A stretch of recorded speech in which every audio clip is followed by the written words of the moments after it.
I'm going to share this for YouTube also. This is AfroEconomics Live, and I am JB Bryan, celebrating another Wednesday night. Thank you, and please let your friends know that there is complimentary, priceless financial and webinars every Wednesday night and Sunday. But Friday mornings are for members only. So make sure you take advantage of the Friday mornings, y'all members, and let me know if 9 a.m. I like to do them 9 a.m. on Friday, but also like Saturdays too. So I'm gonna leave Saturdays alone, members, for the summer. But as we move away from the summer season, I'm definitely, going to add back in some Saturday mornings because 9 a.m. is hard for some people. And thank you so much for you all, for your participation, members. And it is the members of AfroEconomics that help make this possible. The AfroEconomics Live free webinars are powered by JB Bryan Financial Group, a registered investment advisory firm that I started in 1995. Yes, indeed. So thank you all. AfroEconomics is a strategic financial management program designed for the advancement of Black wealth in America and abroad. And I just got back from the Caribbean, and I tell you all, there is a lot that AfroEconomics has to do all over this planet. Let me share this. I'm going to share this because this is my favorite point. And today we're talking about how to get the financial advantage. And I really feel that this kind of takes it home, and I'll tell you why. But one of my favorite poems is by Marianne Williamson, Our Deepest Fear. Our deepest fear is not that we are inadequate. Our deepest fear is that we are powerful beyond measure. It is our light, not our darkness, that most frightens us. We ask ourselves, why? Who am I to be brilliant, gorgeous, talented, fabulous?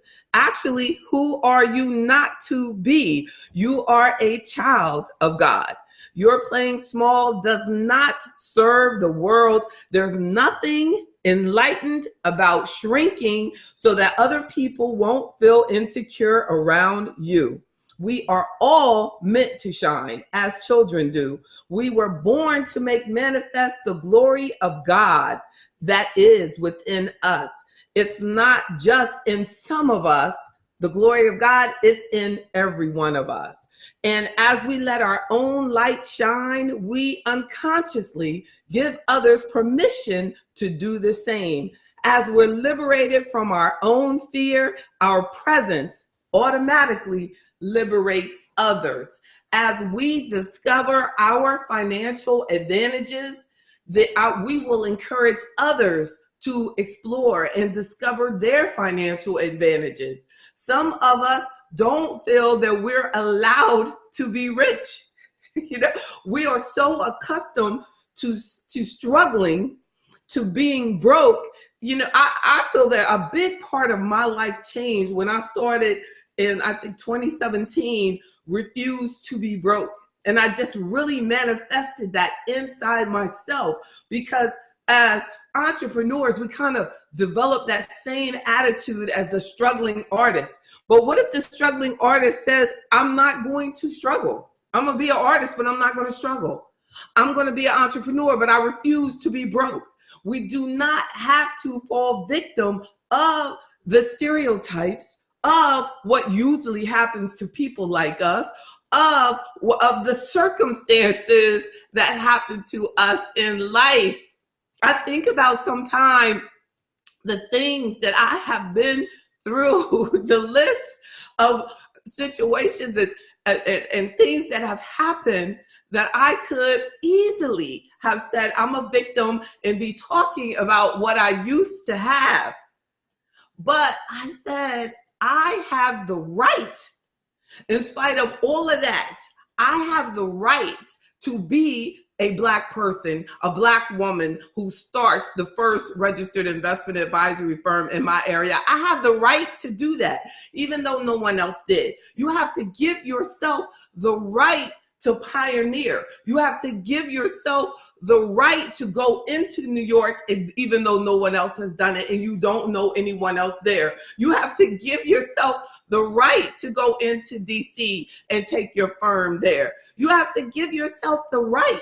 You have to manifest that you deserve the right to be a multimillionaire, that you deserve the right to have a positive family. That's your financial advantage, keeping your family together, investing in keeping your family together, investing in being better at what you do, investing in a better philosophy for you and your family, and adopting the 10 principles of AfroEconomics and focusing on that integrity. The 5th principle of AfroEconomics is a big part of my promise from God, that God promised us that we can be abundant, that we can have a life full of success, that we can have a life full of peace.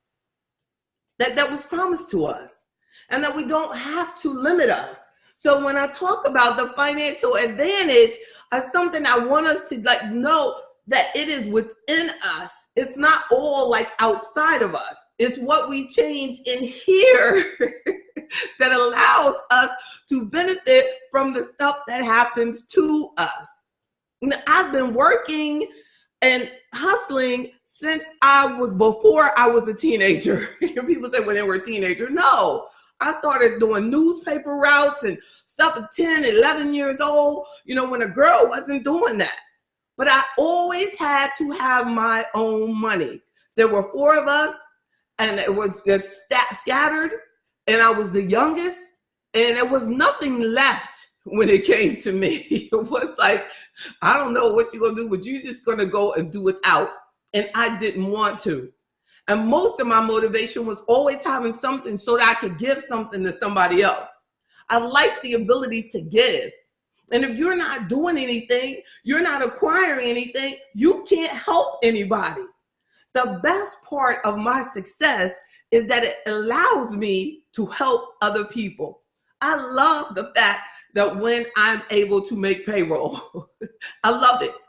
I love the fact that the efforts and the work that I do is helping someone else succeed. That's what I love. So, but if you don't have the confidence in yourself that you realize the responsibility that you have to everyone else to be successful, to be responsible, then it's not going to happen. So your financial advantage is you getting your mindset and becoming mindful of your deepest fear is that you feel that it's okay, that you're allowed to, that that you're even brought here to be inadequate, and that's not.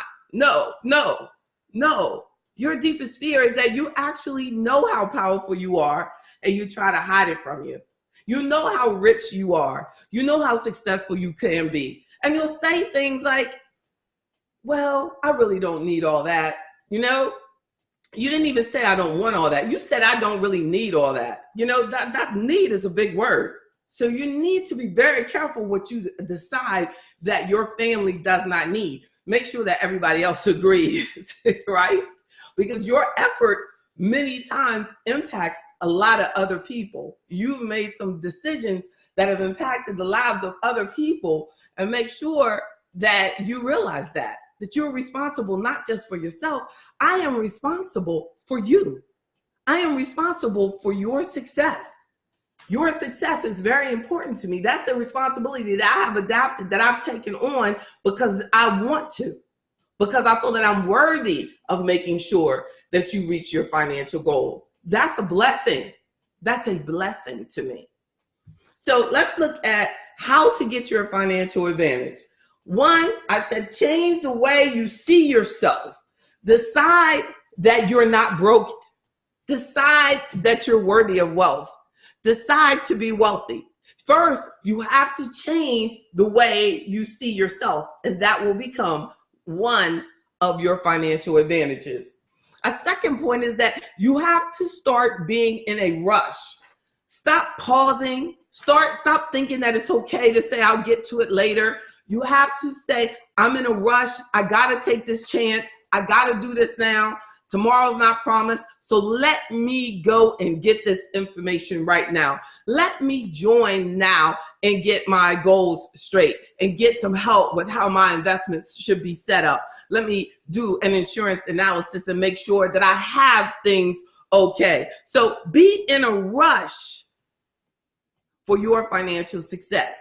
That's going to give you a financial advantage.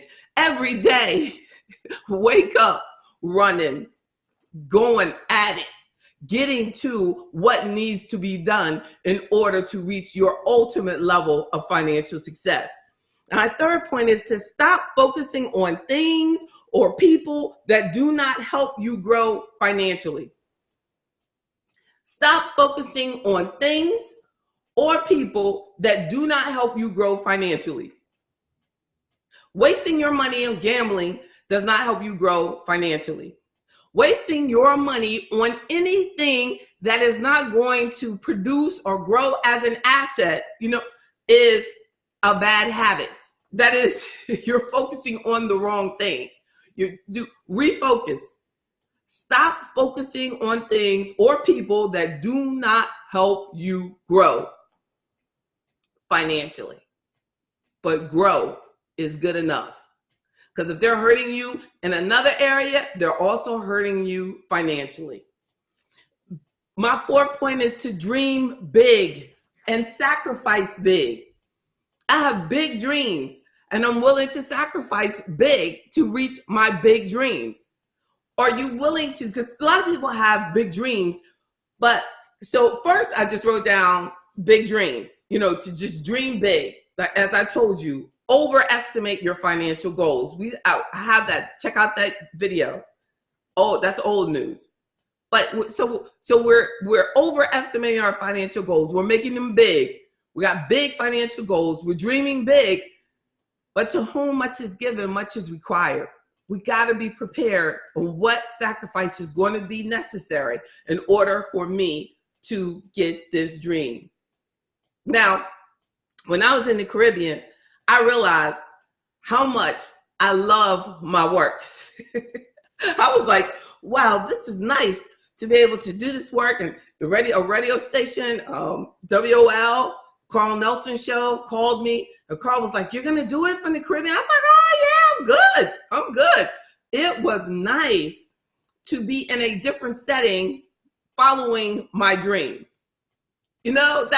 That is a blessing of entrepreneurship. I mean, totally a blessing. And I hadn't gone away to do my work like that other than for just a work conference, but to just go somewhere because I wanted to go somewhere in over 20 something years. I can't remember ever. It's just going.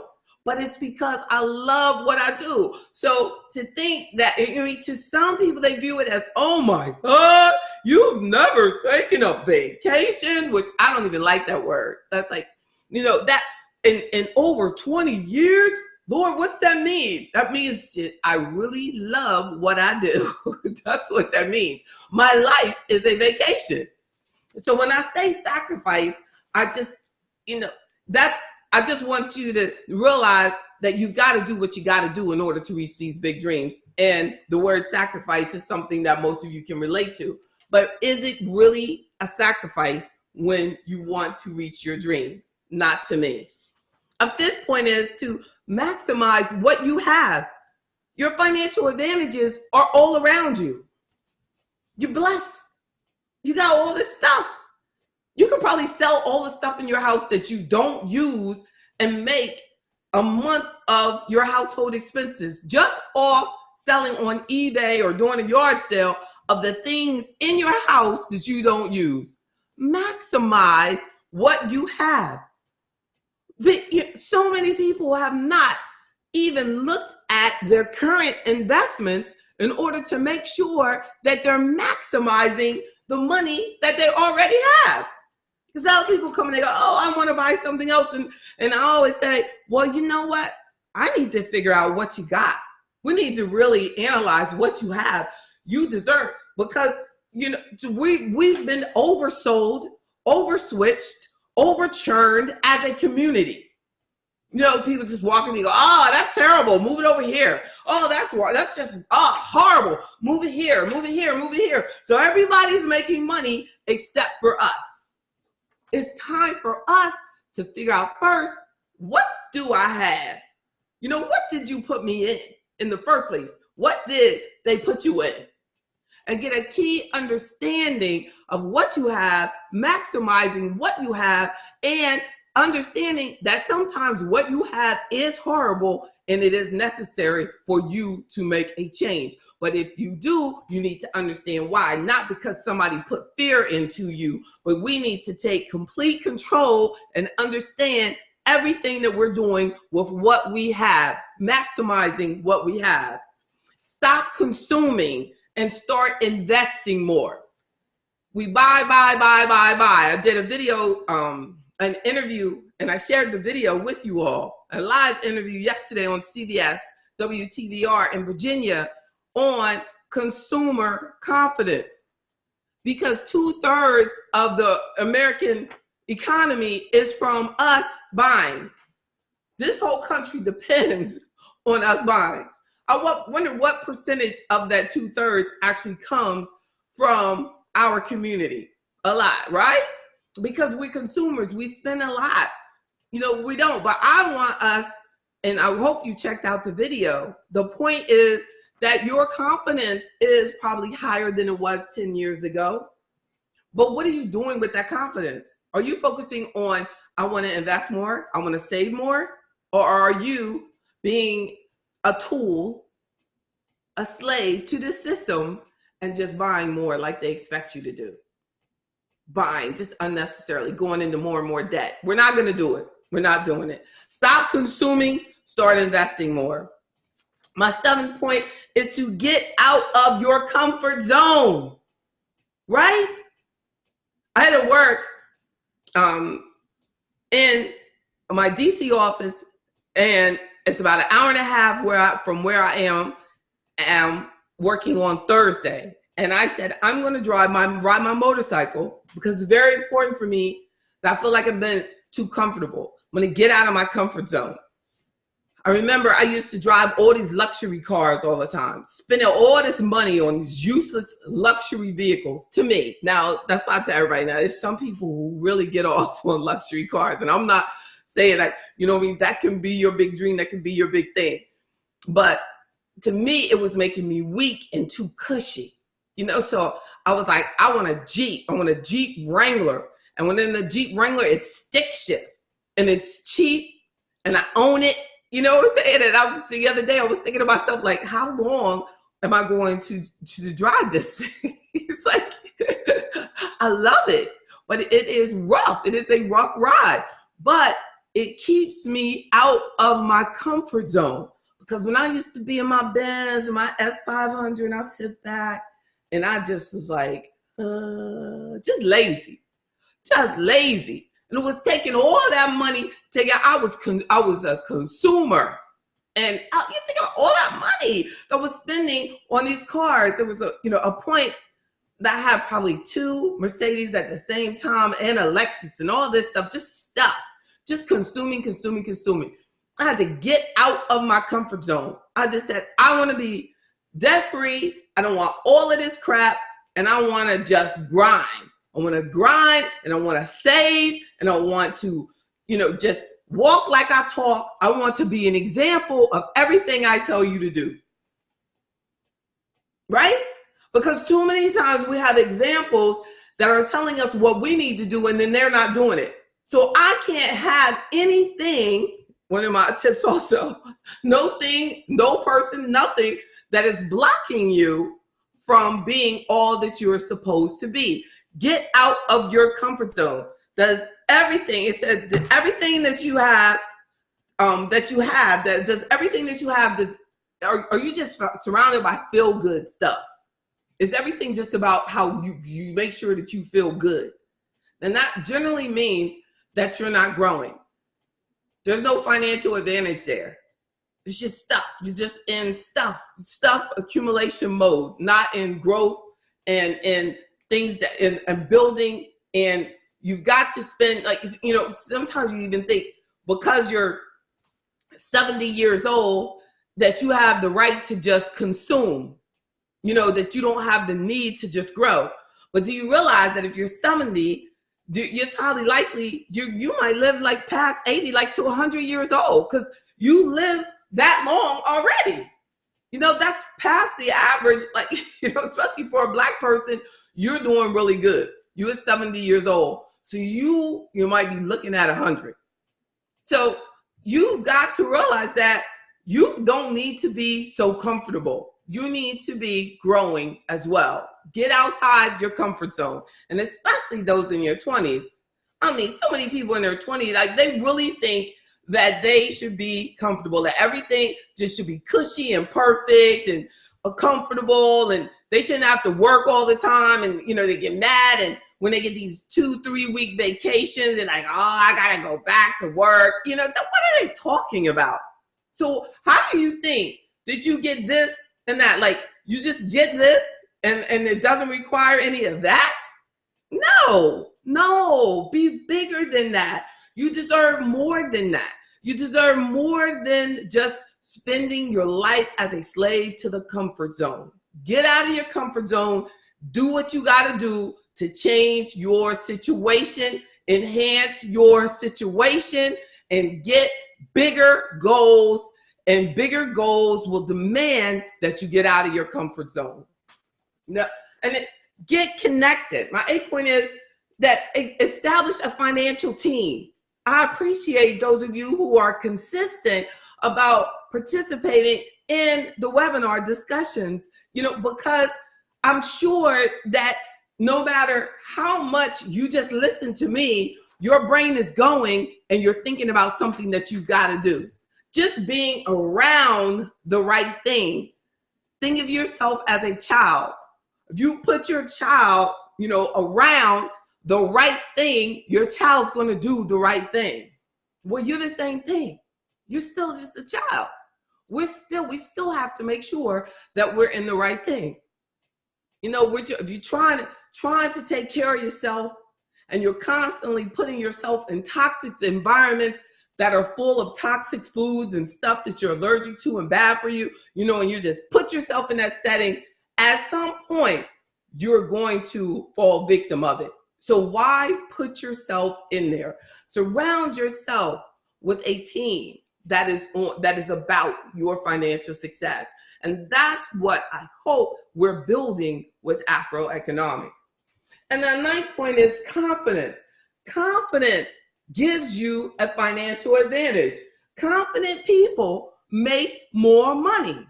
The more confident you feel, that confidence is required in order for you to get out of that comfort zone. You've got to have that confidence. And if you're around people who aren't helping you become more confident, you're coming to them, you're telling them about your idea, and they go, oh, that's stupid. And you're in month 2, and they're like, oh, that's stupid. It still didn't work. Then you're in month 3, and they go, oh, that's stupid. It's highly likely that you're going to give up. You've got to get yourself away from situations, people, settings that are not helping you grow your confidence.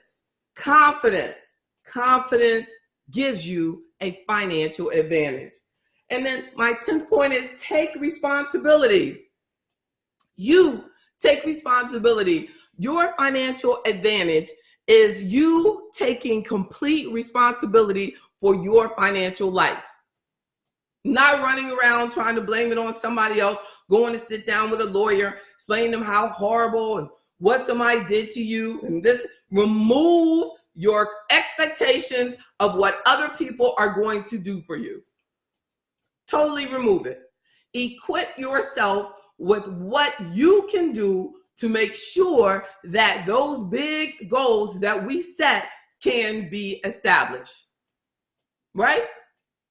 Remove all the expectations of, oh, I think that when my Aunt Sarah passed away, she's going to leave me some money so I can, and then Aunt Sarah passes away and she's broke.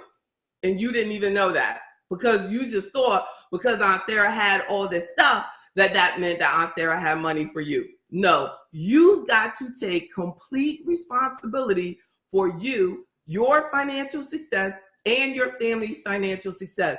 The more you take responsibility for your financial success, that's going to give you a key financial advantage, because you're going to get hungry. You're going to say, I got to do this. I got to make this work. I got to show out for my family. I have to increase my knowledge. I have to increase my confidence. I have to get rid of these toxic people. I have to stop wasting my money on these things that are not investments, that are not going to at any point create any income for me and my family. Because you've taken complete responsibility of doing an analysis of your investment portfolio. You've taken responsibility of making sure that you do proper tax planning and you don't just do unnecessary withdrawals out of tax deferred accounts and realize that you're going to have tax penalties and then never thought about it. And then you want to blame it on someone else that they should have told you. No, you should understand every financial step that you take, or get that financial team together and get on board. I have a lady who, she is executor of her estate, and she has all of these things that she has to do for closing out the estate, and she doesn't understand what to do with. She joined just to have me help her put together financial stuff for the estate. Do you know how much money that has saved her? It's so smart, she didn't understand. But if she, as a member, how much money she is saving versus if she went to a lawyer who would just turn it over to their admin staff, you know what I mean? Because we're not talking about legal documents. We're not talking about legal things. We're talking about stuff that she just doesn't understand how to pull together, and that's important for her. And she's getting the financial team that she needs, that she trusts, in order to help her do that. But if we don't have the confidence to go out to get that help that you need, you won't have the financial advantage. I've had members who have come up and said, I need to file for disability. And everybody who files gets turned down. We do the application together, and I have yet to have a person that has had to do it twice. But most people won't even just do the membership. And I don't get any money when they catch them up for the whole year. They keep all of that money. If they were using one of those toll-free numbers, they would take probably a third or half of the money that they got back. Those members and clients, they were able to keep all of the money just because they were members. It's amazing. But they had the confidence to get involved in a support system that's about their financial success. And they're checking. So we have to get ourselves positioned correctly in an environment that is about our financial success. Get your entire family on board. Get everybody around you on board. And be careful who you listen to. And always keep that positive mindset. That's your financial advantage. And don't sabotage yourself. And I had some star points. I said, catch yourself wasting time. I remember my daughter was in elementary school and they said, what is your favorite quote? And I was like, I can't believe she said that. And she said, ain't nobody got time for that. So it was like Sweet Georgia Brown. I was like, oh no, she did. Like people were thinking like Helen Keller, this and that. My child said, ain't nobody got time for that. The only black kid in the class too. That was funny. I know she'd sort of be like, I'm going to be talking about that for the rest of her life. But ain't nobody got time for that is a very good point. I'm about to make sure I remind her of that too. Catch yourself wasting time, because ain't nobody got time for that. Really, stay away from the negativity. And this is usually our financial challenges come from something in our past. And not to get like psychological, but do you have like financial habits that are pulling away from your financial advantage? If you can figure out what it is in your past that has created this financial behavior of being terrified of investing in stocks, or being terrified of talking to a financial advisor, or being terrified of, what, I don't know, just something that or just constantly not paying your bills on time. Is that connected to something that you went through in the past? Like, let's discover that and nip it in the bud, just get rid of it. And so what pattern are you repeating? What emotional button pushes you? Like, you'll see people say that I had to go to the mall because I needed some, mall therapy or something like that. That's not okay. Especially if you're going there and you're spending money that you really don't need to be spending, or you're increasing your credit card balance. That's not okay. Why do you feel that that's okay as an emotional response? Right? So let's be careful of, what things in your past may be sabotaging your financial advantage, because you have one, because you're fabulous, because you have the right to be everything that God promised you to be. Remember, in our deepest fear, I started the poem with, your playing small does not serve the world. You are meant to shine. All of us are. So make sure if you have any financial goals, any aspirations, anything that you want to build on your financial advantage, email me, go to the website and do the chat now. Email me, jb@afroeconomics.com. Continue to participate and invite your family. This is very much, I'm totally all about our families, all about us staying together. So if you have a spouse or partner that, that you want to, get them on board, please encourage them to participate, because I'm all about it. That's all about it. Divorce costs a whole lot of money. Look at the research. Married people are more likely to be millionaires. That's statistically true. So make it true for you, and then keep everything together. And us single people, we can do this. We do not have to be broke. We are worthy. One is a whole number. So keep it whole. But we have to focus our resources. What are we doing? Thinking that someone else is going to come along and save the day and prepare for our future. We can't depend on that. Mm-hmm. And I'm going to tell you, if you do meet someone and you got your things in order, you're going to want him to have his things in order too. So prepare for meeting someone who's got their money straight. And that's by getting your money straight. And we will attract that to us. That's what we hope for. The hope, they say we attract what we are. So yes, indeed. So build on you, and it will build on everything. So stay positive. Let me know if I can help you. Consider membership. Let's keep growing. Let's grow together. And you remember that your financial advantage is everything that you have within yourself. It's nothing that you have to buy. Your financial advantage is what you do and how you think. Have a great day. Talk to you soon. Don't forget, membership meeting on Friday, and on Sunday evening, we'll be back with focusing on some business issues and entrepreneurship. God bless.